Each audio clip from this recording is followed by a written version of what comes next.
آج کی جو آیت ہے جو پہلے بتائی گئی تھی سورہ بقرہ کی آیت نمبر 243 سے لے کے 252،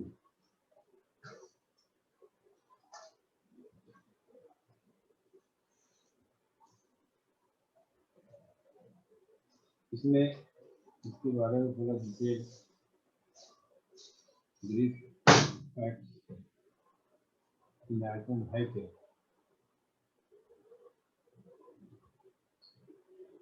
ان آیات میں گزشتہ جماعتوں اور قوموں کے واقعات کا تجربہ کریں۔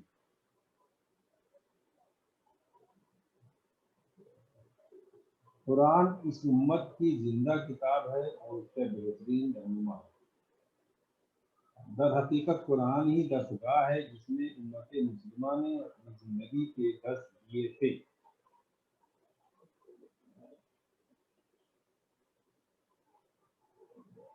اور اللہ سبحانہ و تعالیٰ نے امت مسلمہ کے اولین گروہ کی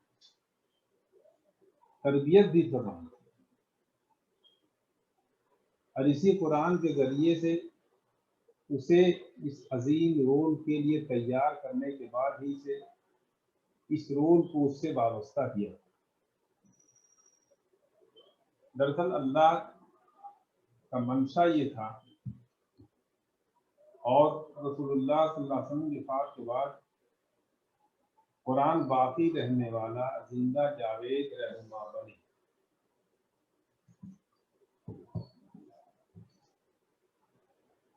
اللہ کی منشا یہ تھی کہ رسول اللہ صلی اللہ علیہ وسلم کی وفات کے بعد قرآن باقی رہنے والے لوگوں کے لیے زندہ جاوید رہنما بنے جو مختلف دور میں اس امت کے مختلف گروہوں اور نسلوں کی قیادت اور تربیت کر سکے اور انسانیت کی صحیح رہنمائی اور قیادت کے لیے اس امت کو تیار کر سکے۔ رسول اللہ صلی اللہ علیہ وسلم کی وفات کے بعد جو رہنما اللہ نے چھوڑا ہے وہ یہ قرآن سے،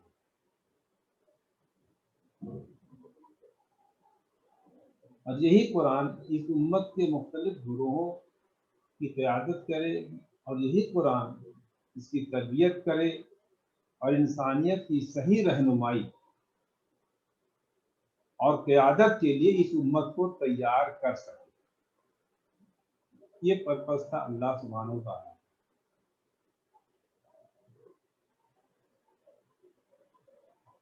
اللہ سبحانہ وتعالی جانتا تھا کہ امت مسلمہ کے کچھ گروہ اس طرح کے ادوار سے گزریں گے جن سے بنی اسرائیل گزرے۔ یہاں بھی بنی اسرائیل کے گروہ کا واقعہ کا ذکر اسی لیے کیا گیا، اور اللہ تعالیٰ یہ جانتا تھا کہ دین اپنے عقیدے کے سلسلے میں اسی طرح کے موقف اختیار کریں گے جو بنی اسرائیل نے اختیار کیے تھے۔ اس لیے قرآن نے راستے کی لغزشوں کو بنی اسرائیل کی تاریخ کی صورت میں بیان کیا تاکہ یہ امت ان سے نصیحت حاصل کرے اور اسے اس آئینے میں جو اللہ تعالیٰ نے اپنے ہاتھوں سے اس کے سامنے رکھا ہے اپنی صورت دیکھ لے۔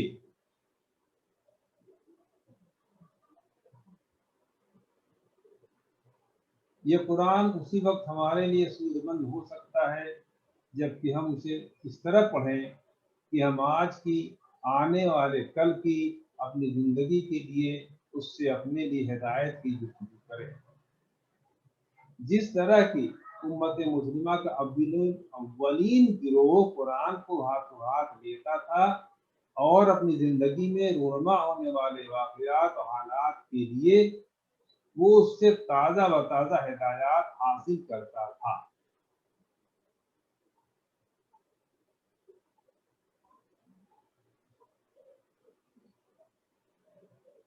تو اگر قرآن کو اس طرح سے ہم لیں گے، اس طرح سے سمجھیں گے، اس وقت ہم قرآن میں سامان حیات پائیں گے بلکہ پوری زندگی پائیں گے، اور تب ہم اللہ کے اس ارشاد کا مفہوم صحیح طور پر سمجھ سکیں گے۔ یا ایھا الذین آمنوا استجیبوا للہ وللرسول